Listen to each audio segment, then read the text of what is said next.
Bismillahirrahmanirrahim. Assalamualaikum warahmatullahi wabarakatuh. Alhamdulillah rabbil alamin, wassalatu wassalamu ala asyrafil anbiya'i wal mursalin wa ala alihi wa sahbihi ajma'in. Amma ba'd. Para ustadz dan ustadzah di lingkungan Yayasan Darul Iman yang dimuliakan Allah Subhanahu wa taala di seluruh tingkat. Mulai dari tingkat TK, SD, SMP, SMA, dan pondok pesantren. Alhamdulillah, segala puji bagi Allah Subhanahu wa taala yang selalu Allah limpahkan nikmat dan kita. Salat berikan salam dan kepada Allah Subhanahu wa taala kepada Nabi kita Muhammad sallallahu alaihi wasallam. Allahumma shalli ala Muhammad wa ala ali Muhammad. Setelah kita melalui Idul Fitri, di mana kita kembali melakukan aktivitas dan perkantoran kepada kantor, dan para ustadz dan ustadzah yang mengajar kembali mengajar. Untuk sementara kita masih pembelajaran kita jarak jauh. Maka dalam hal ini kami dari Yayasan Darul Iman mengajak para ustadz dan ustadzah. Yang pertama, mari kita ikhlaskan niat kita di dalam kita mengajar. Karena Nabi SAW mengatakan, innamal a'malu binniyat wa innama likulli imri'in ma nawa. Hanya saja amalan itu tergantung dengan niatnya, dan seseorang akan diberikan ganjaran sesuai dengan yang diniatkannya. Ikhlaskan niat kita di dalam mengajar walaupun serba keterbatasan. Keikhlasan di dalam mengajar, di dalam kita memberikan ilmu adalah bagaimana kita menghilangkan ketidaktahuan dari orang lain. Maka dalam hal ini kita sebagai guru tentu kita berniat bukan hanya sebatas melepaskan tugas, akan tetapi tujuan kita bagaimana kita bisa mengangkat ketidaktahuan dari anak-anak kita, mulai dari tingkat 0 yaitu TK, kemudian SD dengan tingkat-tingkat yang bermacam-macam dan memang karakternya sangat berbeda, kemudian seterusnya.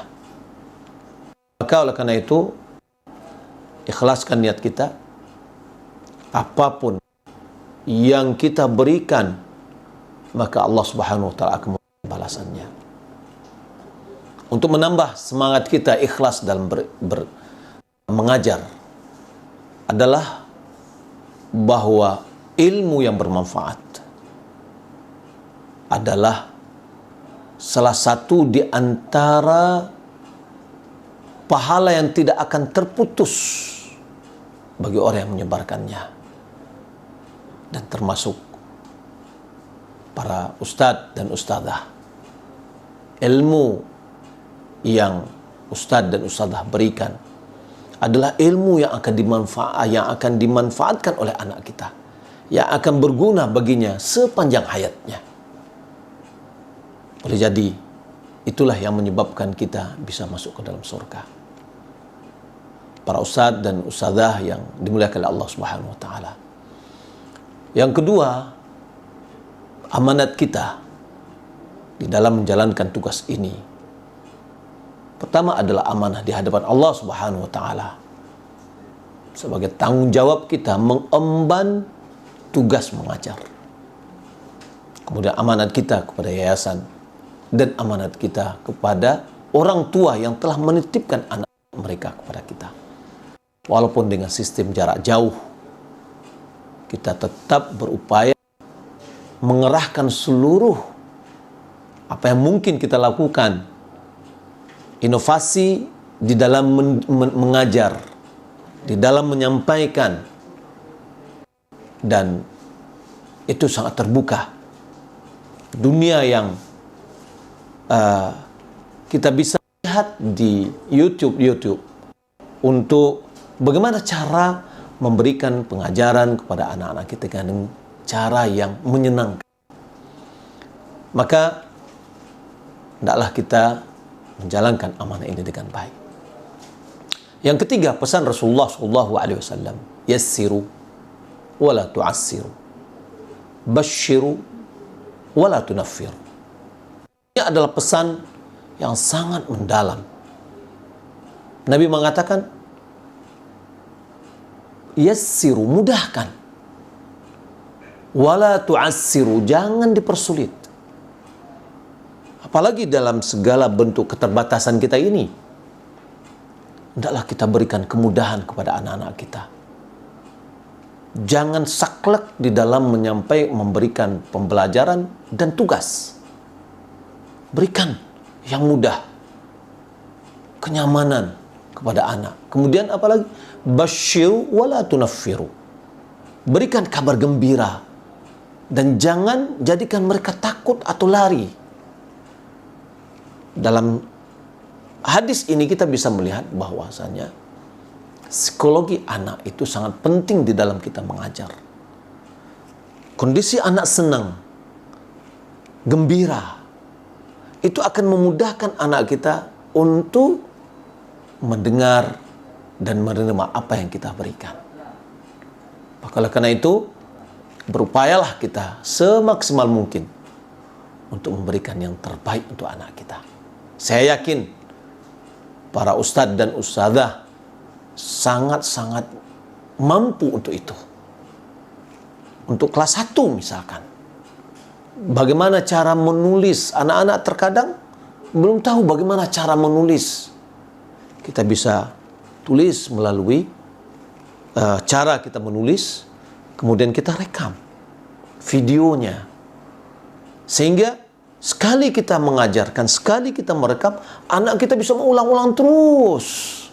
Bagaimana cara menulis, membedakan tulisan huruf A dengan huruf B, huruf C, huruf D. Masih ada anak-anak kita yang malum tahu. Ya, begitu juga ketika guru-guru mengajarkan bagaimana cara menuliskan huruf Arab. Jangan kita hanya memerintahkan kepada mereka untuk menulis, sementara mereka belum kita ajarkan bagaimana cara menulis. Nah, ini perlu ya, dengan cara yang pelan-pelan kita rekam, sekali tulis. Rekaman kita bisa diulang-ulang oleh anak kita. Ya. Nah, ini ada sebuah kemudahan bagi kita dalam mengajar. Mudah-mudahan para ustadz dan ustadzah tidak jemu-jemu memberikan yang terbaik, yang terbaru lagi, yang terbaru untuk anak-anak kita metodenya. Dan ketika anak kita bisa mendapatkan ilmu yang baik dengan kita, tentu pahalanya akan kembali kepada kita sendiri. Tetap semangat para ustadz dan ustadzah, jalankan tugas ini dengan baik. Pahala Anda insya Allah menunggu di akhirat, dan kami di yayasan insya Allah selama Bapak, Ibu, para ustadz dan ustadzah tidak mengurangi hak sendiri, kami tidak akan mengurangi hak-hak para ustadz dan ustadzah. Kami memberikan yang terbaik, apa yang mampu kami lakukan. Terima kasih, mohon bisa dijadikan perhatian. Wa jazakumullah khair. Wassalamualaikum warahmatullahi wabarakatuh.